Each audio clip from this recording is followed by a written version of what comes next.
María, muy buenos días. Gracias por atendernos esta llamada.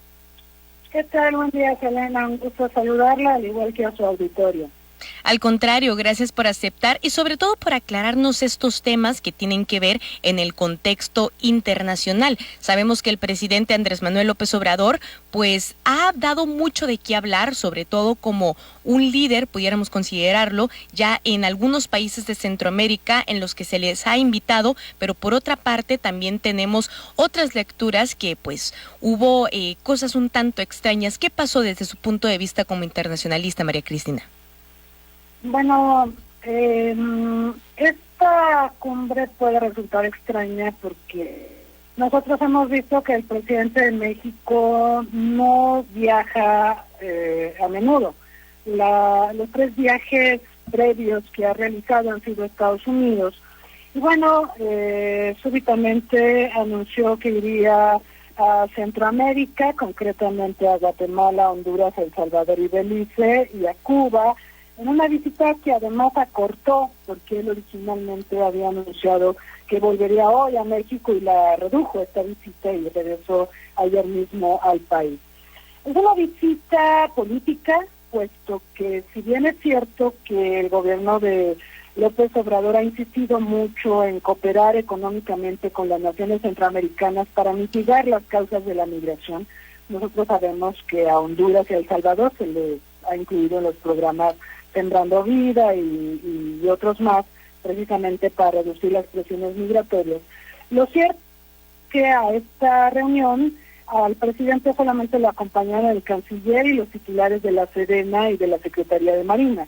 No estuvieron presentes ninguna personas que tuvieran que ver con programas sociales o Tatiana Cloutier, que es la titular de la Secretaría de Economía, lo cual hablaría de que es una gira estrictamente política, donde pues al margen de las consideraciones económicas que ha ventilado el presidente López Obrador a propósito de la región, no vimos que se negociaran acuerdos con la presencia de los titulares de las carteras sociales o económicas.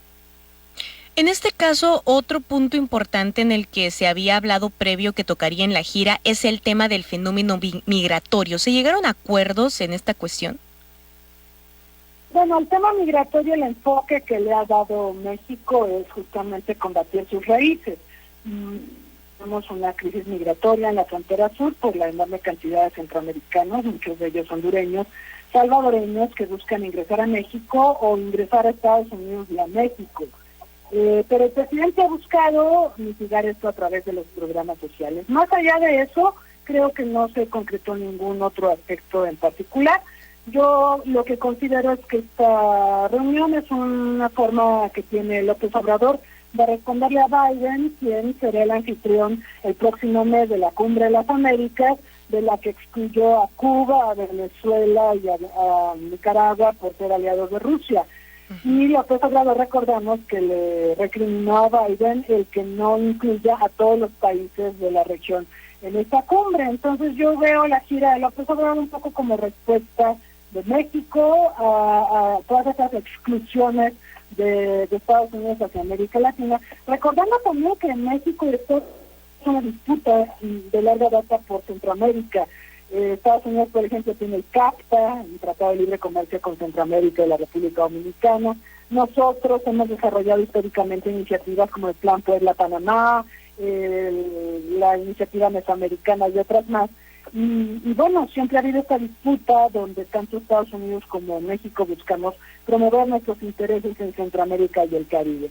Pero hoy, con esta gira, López Obrador, pues como que pinta su raya y dice, bueno, pues México tiene estos programas para mitigar las presiones migratorias de los centroamericanos hacia México y hacia Estados Unidos, mientras Estados Unidos, por su parte, está convocando a una cumbre donde excluye a países. Entonces yo lo vería más en esa línea.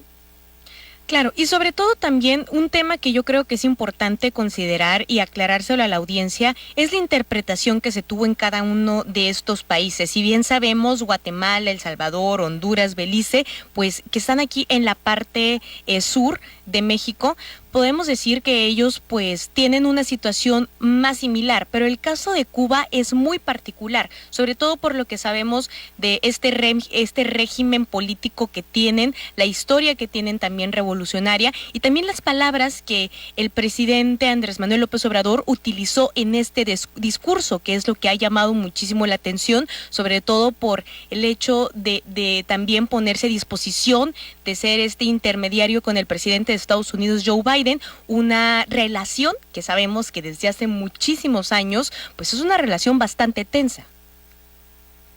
Así es.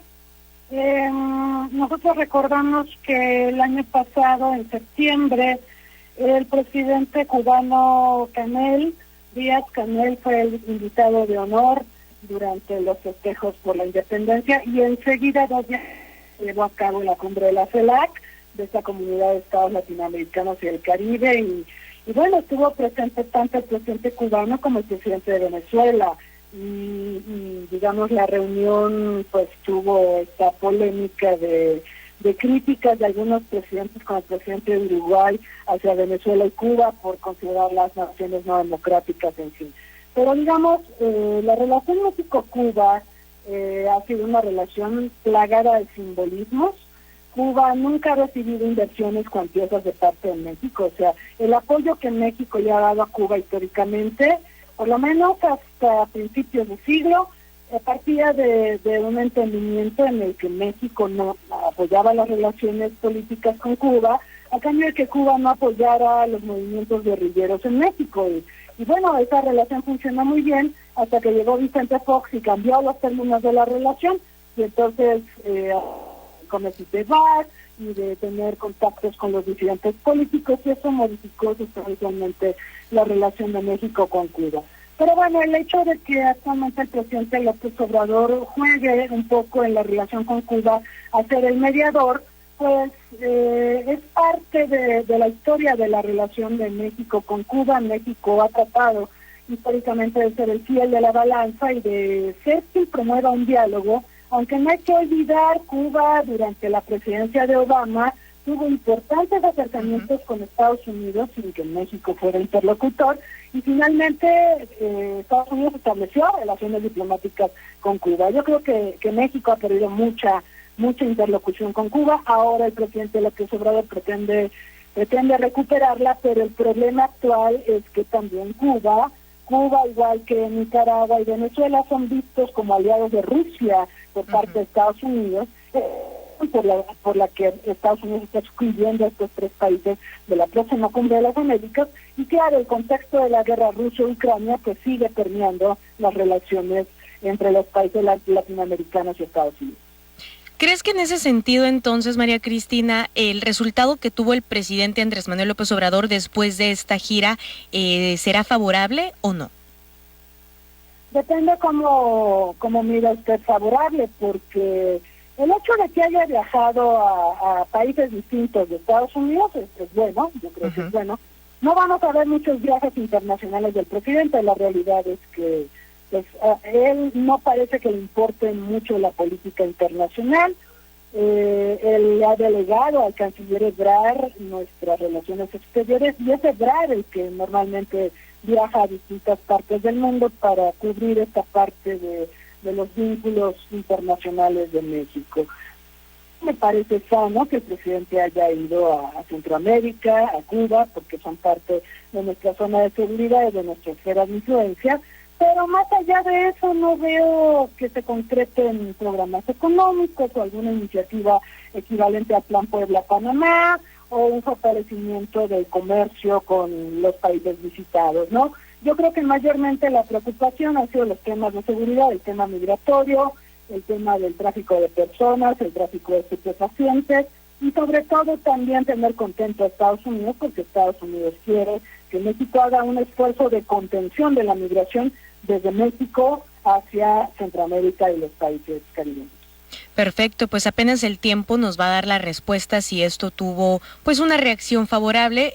María Cristina, aprovechando que estamos platicando contigo, ¿para cuándo se tiene contemplado que se realice esta cumbre de las Américas, la que nos comentabas hace un momento? El próximo será en Los Ángeles, que es una ciudad muy latina, digamos, Ya están convocados todos los países del continente americano, Canadá también, excepto los tres que mencionamos, Cuba, Venezuela y Nicaragua, más que por ser o no democrático. La razón de la exclusión es que estos tres países se niegan a sancionar a Rusia y son aliados estratégicos de Rusia en América Latina.